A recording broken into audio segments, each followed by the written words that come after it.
La oración probablemente es o debe ser considerada como una de las disciplinas más importantes para la vida cristiana. La oración es o debería ser quizá la actividad más importante que hace un creyente. Sin temor a equivocarme, pudiera decir de que en la práctica eso no necesariamente es así. Los cristianos o no oramos como deberíamos. Y cuando digo no oramos como deberíamos, estoy reconociendo de que por más de que usted y yo tomemos tiempos para orar, nunca será suficiente. En la biografía de Martín Lutero hay un pasaje bien interesante donde Lutero se da cuenta que su esposa se ha descuidado en sus tiempos devocionales, en la oración y en la lectura de las Escrituras. Y siendo Martín Lutero un hombre extraordinariamente celoso por la salud espiritual de su familia, le llamó la atención y le dijo: no te veo ya leyendo, no te veo orando. Y la esposa de Lutero le responde: ya leo mucho. Y Martín Lutero se indignó y la reprendió. Y le dijo: hablas como una persona de la calle, del mundo, como alguien que quizás no entiende el valor de la oración y la necesidad que tenemos de la oración. Creo que mucho de lo que tiene que ver con consejería pastoral se eliminaría si tomáramos más tiempo para orar y tomáramos más en serio la oración. El día que usted se encuentre con un creyente que le diga a usted: yo oro y oro suficiente, usted está delante de un creyente que no reconoce y no entiende su pecaminosidad, su fragilidad y su dependencia. Hoy día obviamente estamos viviendo en un tiempo donde quizás tengamos mayores distracciones de las que otros hombres tuvieron. El mismo Martín Lutero decían de él que cuando él no tenía tiempo, él oraba 3 horas al día. Creo que 3 horas de oración es lo que algunos cristianos quizás oran en toda su vida. Esta oración del Padre Nuestro que Jesús está enseñando, porque Jesús no solamente enseñó la postura o la actitud que debe tener un cristiano al orar. En ese tiempo, los escribas, los fariseos, cuando oraban delante de los hombres, pero oraban delante de los hombres para ser vistos de los hombres. Porque es cierto que hay una realidad, una necesidad de la oración corporal. Pero Jesús estaba atacando ese espíritu legalista de los fariseos y los escribas, que ellos cuando oraban alto para que los hombres lo vieran. Y Jesús enseñó acerca de eso. Jesús también enseñó el lugar, de alguna manera, donde deberíamos orar. Y Él dijo: entra a tu aposento o entra a tu habitación.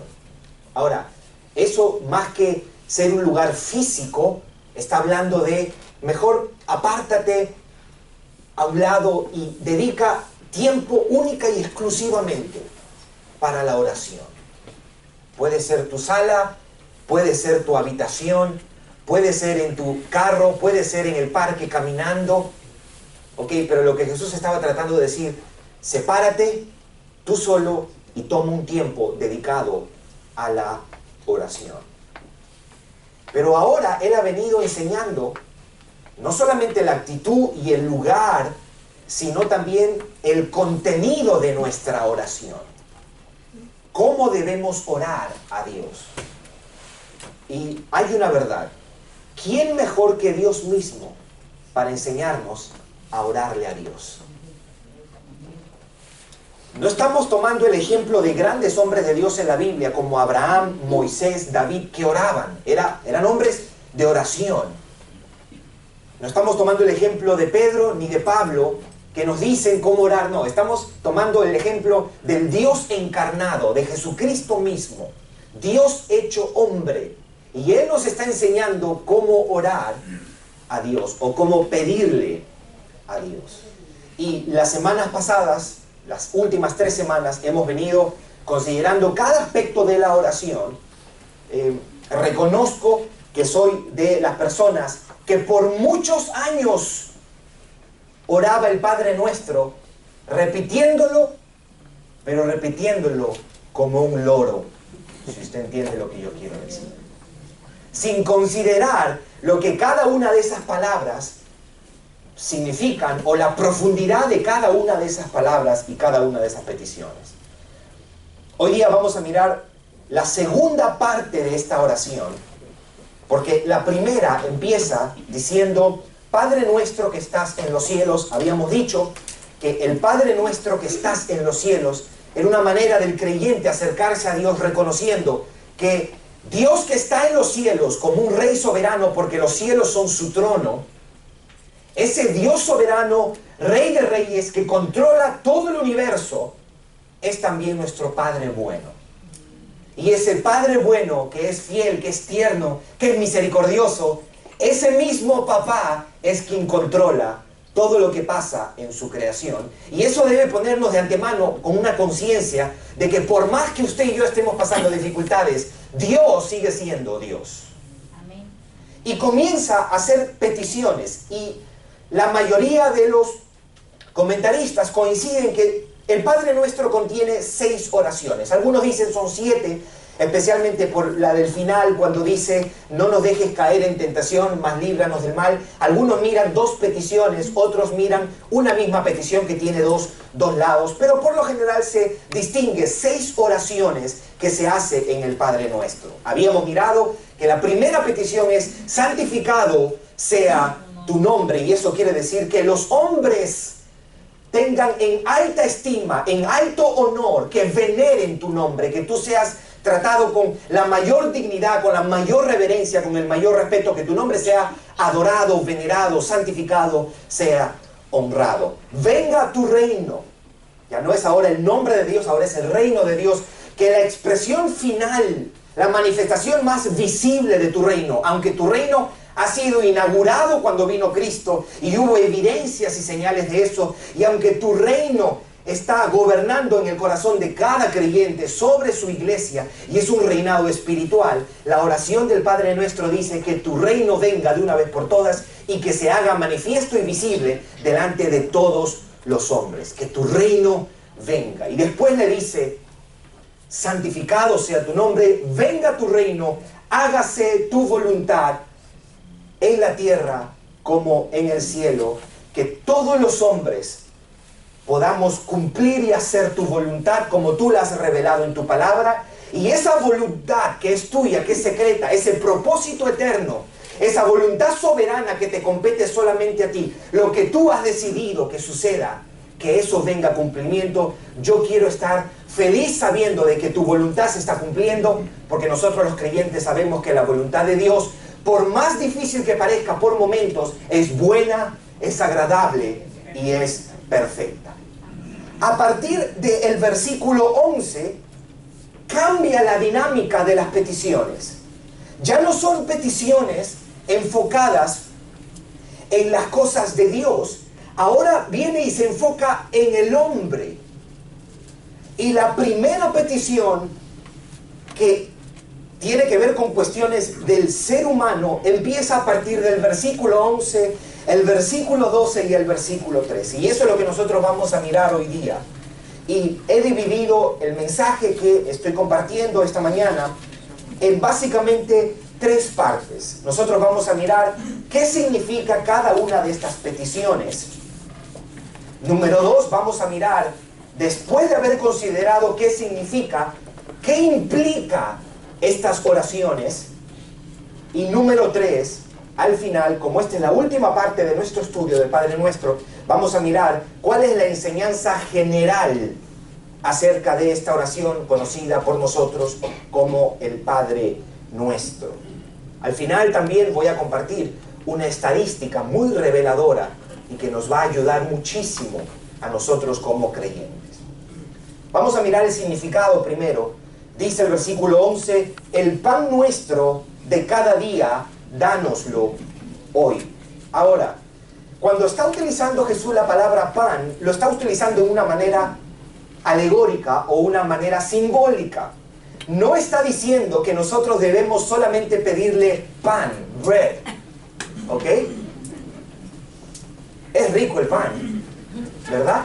Pero no le está diciendo solamente el pan, literalmente. El pan en esta oración está simbolizando todas nuestras necesidades físicas, materiales o terrenales. Está hablando de la comida, está hablando de la bebida, está hablando acerca de nuestro techo, está hablando acerca de nuestra vestimenta, cosas que son necesarias para nuestra existencia, no lujos. John MacArthur dice esto acerca de esta oración, esta parte de esta oración. Fíjese que nuestro Señor se está refiriendo a las necesidades físicas, no a los lujos. Si Dios elige bendecir a alguno de nosotros con lujos, es simplemente por su pura gracia. En esta primera oración, Padre, el pan nuestro de cada día, dánoslo hoy. Ese pan está simbolizando todas nuestras necesidades como seres humanos, nuestras necesidades físicas, terrenales, nuestras necesidades materiales. Versículo 12, escuche lo que dice: y perdónanos nuestras deudas como también nosotros perdonamos a nuestros deudores. Vuelve y utiliza una palabra para simbolizar algo que él quiere explicar. La palabra deudas no está hablando de deudas como usted y yo lo conocemos desde el aspecto monetario de la palabra. La palabra deudas está simbolizando los pecados. Ahora, ¿por qué decimos eso? Porque en la oración del Padre Nuestro, que también está en el libro de Lucas capítulo 11, versículo 4, nos dice que esa petición no es perdona nuestras deudas, sino perdona nuestros pecados. Número 1. Y número 2, yo quiero que usted mire el versículo 14 de nuestro texto. El único texto que explica, la única petición que Jesús abunda, en el versículo 14 dice, porque si perdonáis a los hombres, ¿qué dice ahí? Sus ofensas, os perdonará también a vosotros vuestro Padre Celestial. Cuando Jesús está diciendo, perdona nuestras deudas, está diciendo, ¿por qué? Porque al final, escuche esto, el pecado y la causa del pecado es y la consecuencia del pecado, más bien, es una deuda que usted y yo tenemos para con Dios. ¿Se acuerda en los evangelios cómo Jesús quiere ilustrar lo que Él nos ha perdonado y a partir de lo que Él nos ha perdonado, la necesidad de nosotros perdonar? Cuando Él dice, había un señor que tenía un siervo y el siervo le debía 10,000 talentos. ¿Se acuerda? ¿Sabe una cosa? Un talento era equivalente a 6,000 denarios. 6,000 denarios, ¿ok? Para que usted entienda la relación, un denario era el pago de un día de trabajo. 6,000 denarios son 6,000 días de trabajo. 6,000 denarios eran un talento. Lo que este siervo le debía a su señor, ¿sabe cuánto era? 10,000 talentos. Seguramente 15 generaciones suyas para pagar lo que debía. Y dice la Biblia que este señor le perdonó esa deuda y este siervo fue a otro consiervo que le debía, pero solamente le debía unos cuantos denarios y no estuvo dispuesto a perdonar. Eso nos da a nosotros una luz de la magnitud de cuánto nos ha perdonado y de lo ridículo que es cuando nosotros decidimos no dispensar perdón. Esa es la palabra que he encontrado que define mucho mejor esta actitud reacia a no dispensar perdón. Ridículo. Todo lo que Dios nos ha perdonado a los creyentes es proporcionalmente, infinitamente mayor que cualquier ofensa que cualquier hombre o cualquier mujer nos haga en esta tierra. Es ridículo no perdonar. Por eso es que de las 6 peticiones que Jesús hace, solamente expande en una de ellas y tiene que ver con el perdón. Y dice, perdona nuestras deudas como también nosotros perdonamos a nuestros deudores. Está hablando acerca de los pecados que nosotros perdonamos a otros, porque nosotros también necesitamos del perdón de Dios en nuestras vidas. Hemos sido perdonados, justificados, pero todavía necesitamos que Dios nos siga perdonando, porque nosotros vamos a cometer pecados y el pecado sigue siendo una ofensa contra Dios de la cual nos tenemos que arrepentir. Versículo 13. Estamos explicando el significado de cada una de estas peticiones. Versículo 13 dice, y no nos metas en tentación, mas líbranos del mal. Ahora, debo recordar, para evitar algún tipo de confusión, de que Dios no tienta a nadie. ¿Ok? Santiago 1, versículo 13 dice que nadie diga que es tentado por Dios. En realidad nosotros somos tentados cuando de nuestra propia pecaminosidad, concupiscencia, inclinación hacia el mal, somos atraídos y después es concebido y da a luz el pecado. Para entender esto, la Biblia para la palabra tentación utiliza una palabra griega que es peirasmos o peirazo, y esa palabra quiere decir prueba. Entonces, cada vez que Dios no causa, porque Dios no tienta a nadie, pero cada vez que Dios permite una situación difícil, se puede convertir en una tentación o se puede convertir en una prueba. Las pruebas son buenas para el creyente, porque a través de las pruebas nuestra fe es depurada y es probada, valga la redundancia. Ahora, lo que esta oración le está diciendo, no nos metas en tentación, mas líbranos del mal, es en el momento de la prueba, no me dejes caer, no me dejes tropezar. Ahora yo quiero que usted preste atención a esta última parte del versículo 13. Escuche lo que dice. Mas líbranos del mal. La palabra mal se traduce de 2 maneras en este texto. Algunas versiones lo traducen como líbranos del maligno, the evil one, y otras traducciones lo traducen como está aquí, el mal. Preste atención a la oración. Líbranos del mal. ¿A qué se refiere con líbranos del mal? Porque cada vez que nosotros tenemos este concepto de el mal, mire cómo lo miramos, en función de que no me pase ningún accidente, que no me boten del trabajo, que no me enferme. Y no tiene en absoluto, aunque podemos orar así y podemos decirle, Señor, guárdanos de cualquier accidente, guárdanos de la enfermedad, guárdanos de cualquier situación difícil. Pero lo que esta oración, por el carácter de esta oración, quiere decir, está hablando, sí, es verdad, del maligno, y está hablando de cualquier forma de mal que nosotros podamos hacer. Pero también está hablando del mal, no externo, sino del mal que todavía reside en nuestro corazón. Guárdame del mal que todavía hay en mi corazón.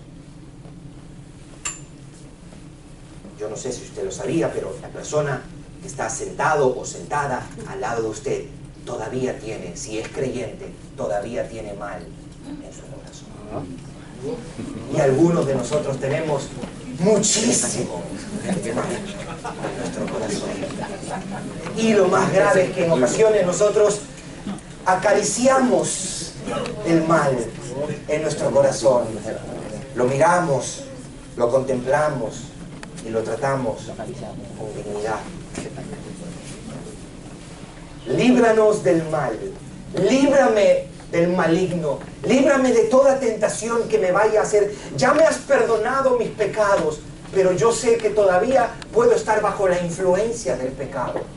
Yo no quiero pecar contra ti. Guárdame de cualquier maldad que pueda venir exterior a mí, y guárdame de cualquier maldad que nace aquí. Jesús lo explicó.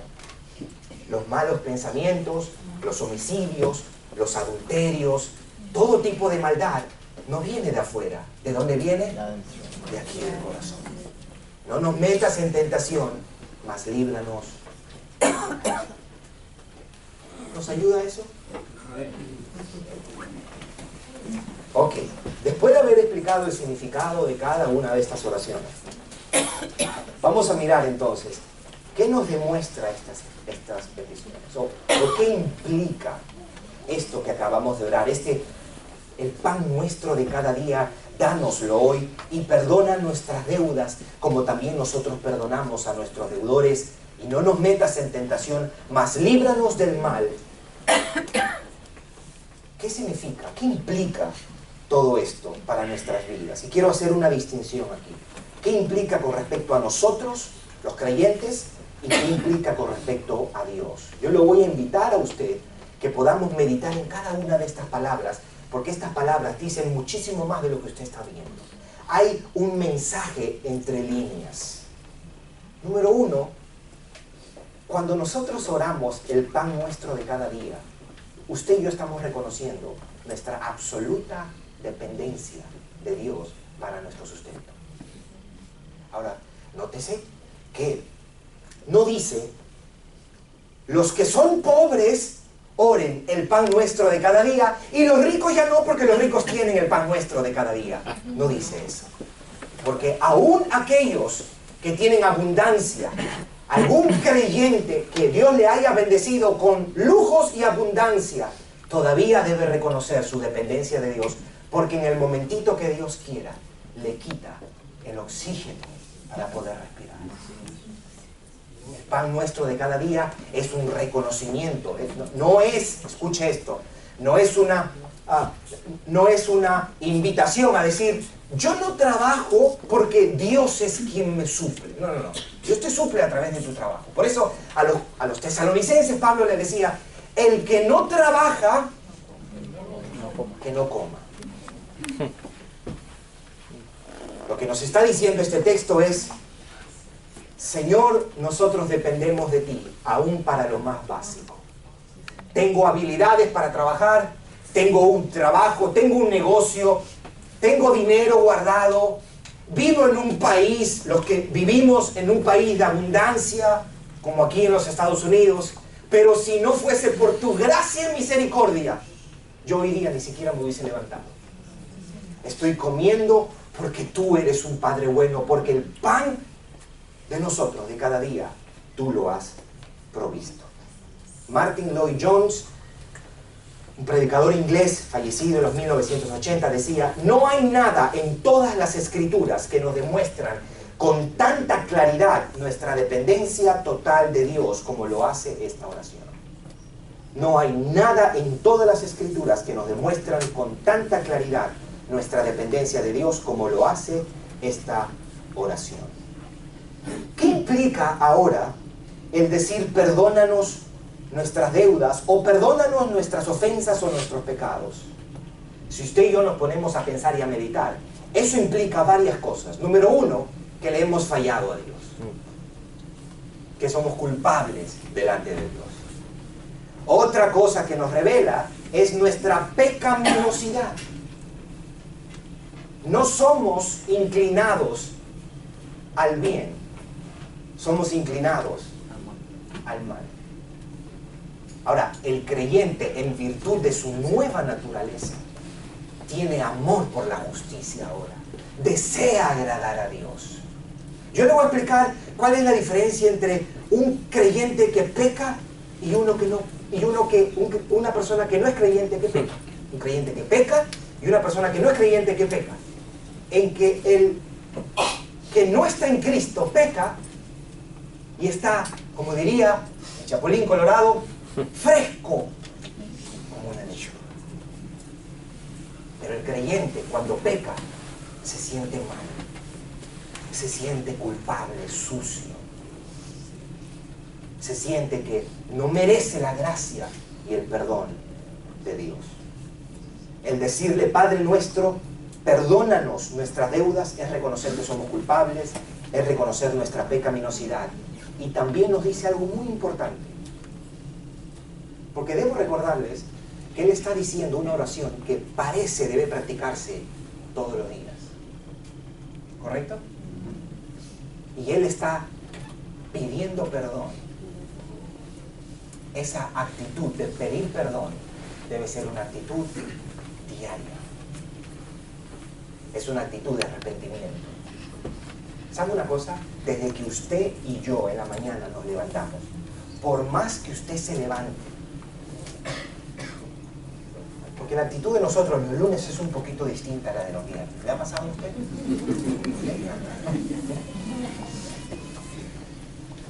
Desde que nos levantamos por la mañana, no estamos cumpliendo el mandamiento más importante. ¿Usted sabe cuál es? Amar al Señor tu Dios con toda tu mente, con toda tu alma, con todo tu corazón, con toda tu fuerza. Por más que usted no haga actos pecaminosos, ya nosotros estamos pecando porque no estamos viviendo para Dios, para su gloria, amándolo 100%. Y esta oración nos invita a eso. Es una actitud de arrepentimiento diario.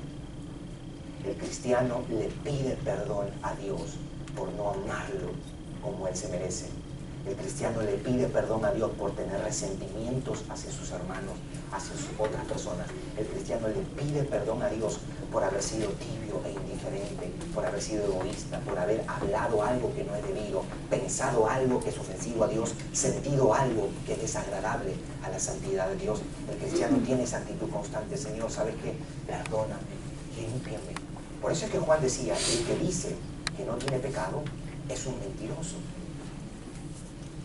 No lo digo yo, lo dice Juan. Pero después dice, no nos metas en tentación, líbranos del mal. ¿Qué implica eso? Lo primero ha hablado acerca de la culpa del pecado. Ahora habla del peligro del pecado. Eso habla de nuestra fragilidad, nuestra debilidad. Yo quiero agradarte, pero reconozco que en mí no hay suficiente valor y fuerza, determinación, para yo estar alejado del pecado. Esta oración reconoce que somos débiles, sin Dios, separados de mí. Nada podemos hacer. Es como una conciencia, cuando hacemos esta oración, de lo frágil que somos nosotros. Usted quiere que yo le diga a usted qué frágil somos nosotros, solamente para ilustrar un ejemplo. Una astilla de 1 milímetro le puede amargar todo un día a usted. Yo recuerdo un amigo grande, fuerte, trabajando en todo, con máquinas y esto y lo otro, y fue al hospital un día. Lo acompañé porque tenía una cuestión invisible en el ojo, y eso lo inhabilitó, lo amargó, lo frustró. Somos frágiles. Esta oración de no nos metas en tentación, líbranos del mal, casi un paralelo a la oración de Pablo en Romanos 7, ¿se acuerda? El querer el bien está en mí, pero no el hacerlo. Al final no hago el bien que quiero, sino el mal que no quiero, eso termino haciendo. ¿Le ha pasado a usted, mi hermano, mi hermana? Eso es saludable. Si no le ha pasado, usted necesita venir a Cristo y arrepentirse de su pecado. Pero el creyente tiene una lucha constante de saber lo que es bueno a Dios, pero encontrarse de que el pecado que mora en él o en ella lo lleva a hacer justamente lo opuesto a lo que él sabe que debe hacer. Por eso es que Pablo decía, él no decía yo soy un campeón. Él no decía yo soy un campeón. Él decía, ¿sabe qué cosa? Miserable. Soy miserable. ¿Quién me podrá librar de este cuerpo de muerte? Y yo creo que muchos de nosotros los cristianos nos hemos sentido así, por lo menos 7 días a la semana. ¿Qué implica esto? Ya hemos visto qué implica esto con respecto a nosotros. Ahora, ¿qué implica cuando nosotros oramos todo esto de el pan nuestro de cada día, dánoslo hoy? Perdónanos nuestras deudas, así como nosotros perdonamos a nuestros deudores. Y no nos metas en tentación, mas líbranos del mal. ¿Qué dice esta oración acerca de Dios? Cuando nos ponemos a meditar de que Dios es un Padre que suple nuestras necesidades más básicas, un Padre que nos perdona, un Padre a quien tengo que venir a pedirle perdón y un Padre que me puede librar, estoy recordando atributos de Dios. Estoy reconociendo que ese Dios es un Dios bueno, que ese Dios es un Dios de amor, que me ama. Él me suple, me provee. Que es un Dios de misericordia porque me perdona mis pecados. Pero también es un Dios de santidad porque no puedo estar delante de Él habiendo pecado y haciéndome loco. Es un Dios de poder porque Él me puede guardar del mal. Es un Dios soberano porque Él puede usar el mal en mi vida. Amén. Amén. Estas son las 6 peticiones de esta oración que nosotros conocemos como el Padre Nuestro. Vosotros, pues, oraréis así: Padre nuestro que estás en los cielos, santificado sea tu nombre. Venga tu reino, hágase tu voluntad, como en el cielo, así también en la tierra. Ese primer segmento se enfoca solamente en el nombre de Dios, en el reino de Dios y en la voluntad de Dios. En otras palabras, esa primera parte de la oración se enfoca única y exclusivamente en Dios, sus intereses, su nombre, su gloria. El versículo 11 empieza diciendo: el pan nuestro de cada día, dánoslo hoy y perdónanos nuestras deudas, como también nosotros perdonamos a nuestros deudores. Y no nos metas en tentación, mas líbranos del mal, porque tuyo es el reino. Y aquí comienza a cerrar la oración. Tuyo es el reino, tú eres quien reina, el poder y la gloria. Todo el reino es tuyo, el poder es tuyo y la gloria siempre es para ti, aún la gloria de mi oración. Por todos los siglos, amén. El versículo 14 vuelve y dice: porque si perdonáis a los hombres, sean amigos o sean enemigos, sean hermanos o sean prójimos solamente, porque si perdonáis a los hombres sus ofensas, os perdonará también a vosotros vuestro Padre Celestial. Mas si no perdonáis a los hombres sus ofensas, tampoco vuestro Padre os perdonará vuestras ofensas.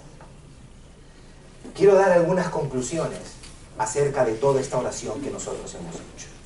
Esta es la 4ª semana que hemos venido considerando y hemos querido concluir esta parte, pero esta oración, y esto es lo que Jesús ha enseñado, nos revela varias cosas. Una de ellas es que la oración no es importante, es muy importante. Es el oxígeno de un cristiano.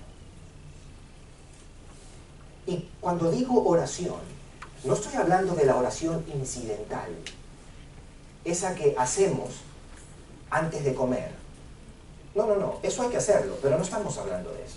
Tampoco estoy haciendo eso de antes de ir a pedir un préstamo al banco voy a orar.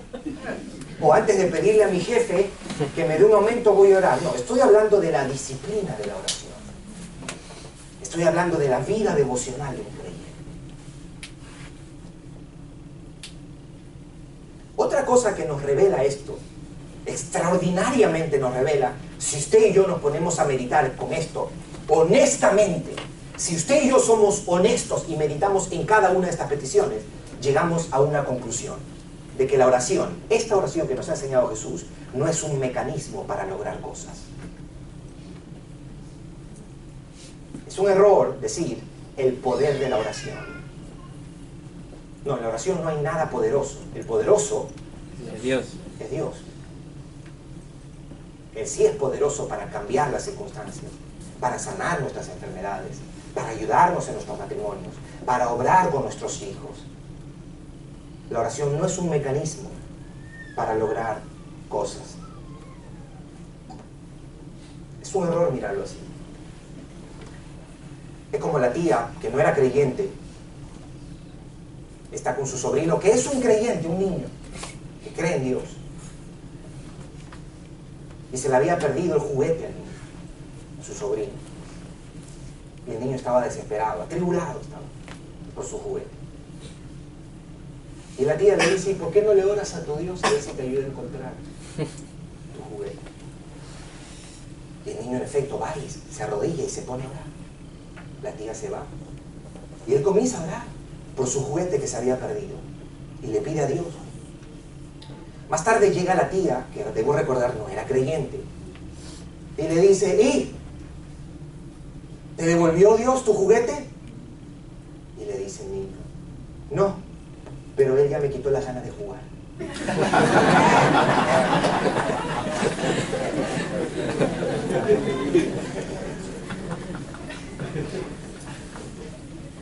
La oración no es para cambiar las cosas.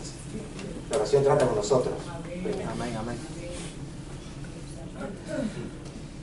Que nos revele el Padre Nuestro esta oración. Y la oración como tal fortalece, escuche esto, mi conciencia de mi fragilidad y de mi pecaminosidad, de mi dependencia de Él. ¿Cómo puedo crecer en sensibilidad a las cosas de Dios si no dedico tiempo a las disciplinas espirituales? ¿Cómo crezco en mi conciencia de cuán pecaminoso soy si no me acerco a Dios en oración?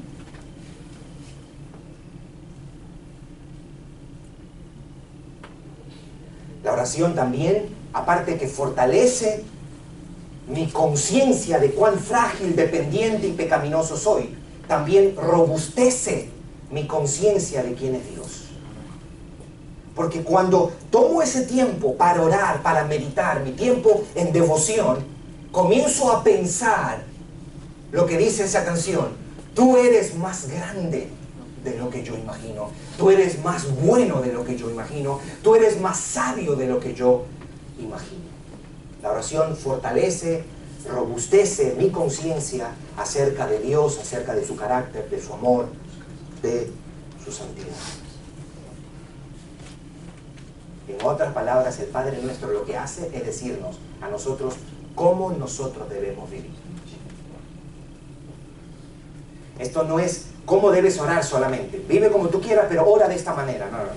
Es un patrón que nos dice, esta es la manera como usted debe vivir y estos son los valores que usted debe tener. Había un obispo en Liverpool en los años 1800, J.C. Ryle, en Inglaterra. Él decía acerca de esta oración: me temo, decía J.C. Ryle, que miles repiten esta oración diariamente, pero nunca consideran qué es lo que están orando. Y dice él, a ellos no les importa la gloria, el reino, la voluntad de Dios. No tienen ningún sentido de dependencia, de pecaminosidad, de debilidad o peligro. No tiene amor o compasión hacia sus enemigos y aún así oran el Padre Nuestro. Eso no está bien. La oración, si usted y yo nos ponemos a meditar honestamente, nos damos cuenta que lo que contiene esta oración es algo mucho más profundo que solamente pedir cosas a Dios. Ahora quiero compartirle, antes de terminar, yo le dije que iba a darle una estadística terrible. A los contadores les gustan las estadísticas. Dime, háblame de porcentajes. Le voy a hablar de porcentajes. Si tomamos en cuenta que las peticiones del Padre Nuestro son 6 y que las 6 peticiones corresponden al 100% de nuestras oraciones, de estas 6 peticiones que Jesús nos está enseñando para orar, que hablan del valor que debemos tener por las cosas terrenales y las cosas celestiales, de esas 6 peticiones, ¿cuántas de esas se enfocan en cuestiones terrenales? Solo una. Solo una. Las 5 se enfocan en cuestiones celestiales, espirituales y eternas.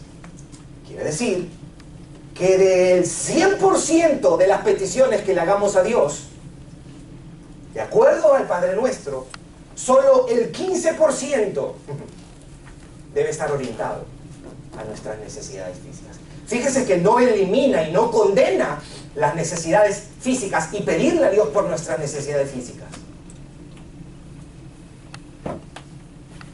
Pero haciendo un análisis de nosotros los cristianos, especialmente los cristianos que vivimos en una nación tan próspera como esta y que vive en un tiempo como el siglo XXI, yo no creo que esta sea la proporción de nuestra oración. Sería descabellado yo decir que me da la impresión que nuestras oraciones son un poquito al revés. 85% cuestiones terrenales, materiales, físicas, pasajeras, y el 15%, si Dios tiene suerte, en cosas celestiales y cosas espirituales, cosas eternas. Yo le dije que era una estadística aterradora.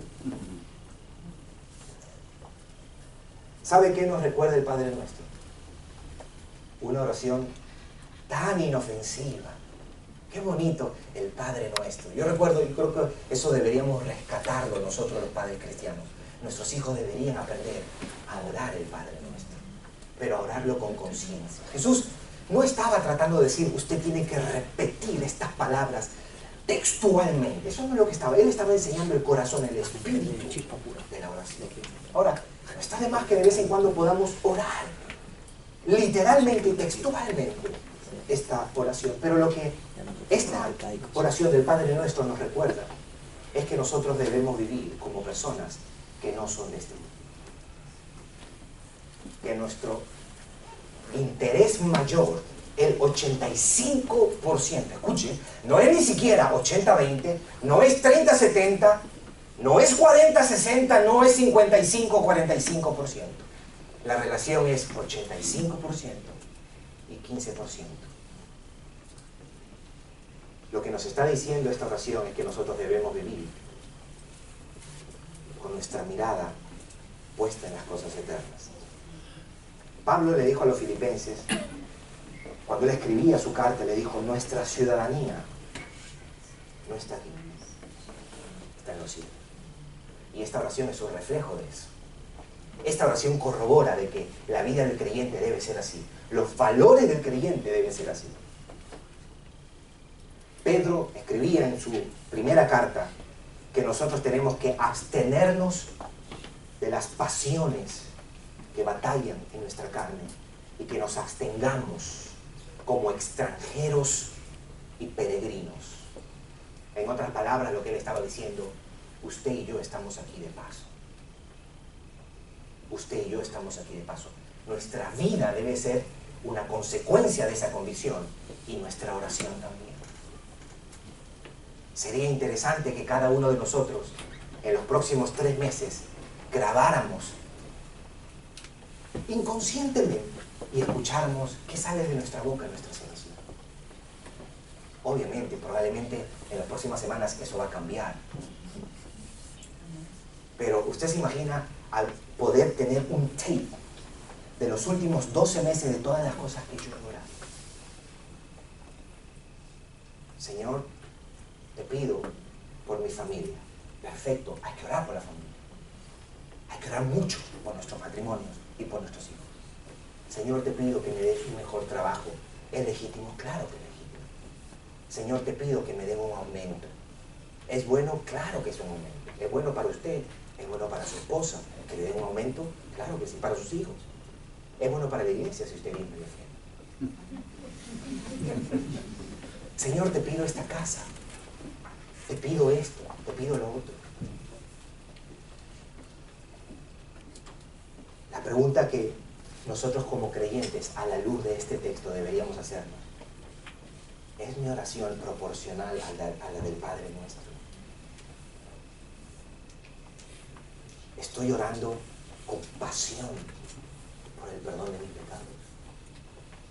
Le estoy pidiendo a Dios, Señor, al final, que no se haga lo que yo quiero, que se haga tu voluntad, ¿no? Quiero gozarme en tu voluntad. Quiero estar en paz con tu voluntad.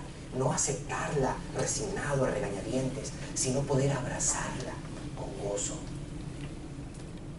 Estoy orando para que en mi casa se respete a Dios y que su nombre sea santificado. Estoy pidiéndole, Señor, guárdame de no cometer un pecado que te deshonre. Guárdame de fallarte. Guárdame de llevarme por el mal que todavía existe en mi corazón. Domina esas peticiones. Nuestras oraciones, nuestro tiempo devocional, nuestros valores están puestos en eso. Esto nos debe hacer meditar.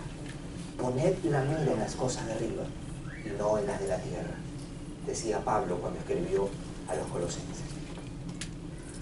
Cuando le traen a un paralítico a Jesús, qué extraordinaria historia. Porque en la mente del paralítico, ¿usted sabe lo que él deseaba? Él deseaba sanidad física. Él quería pararse de ese lecho.